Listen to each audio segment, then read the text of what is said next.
Okay, I've got a 2005 Mazda MPV with the 3-liter duratec, and I've got a Micro V stretch belt instruction E type.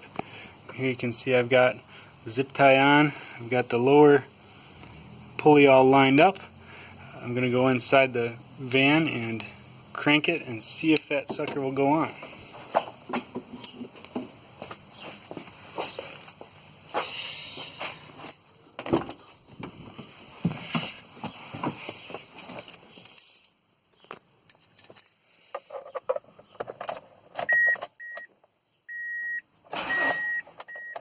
That was probably enough.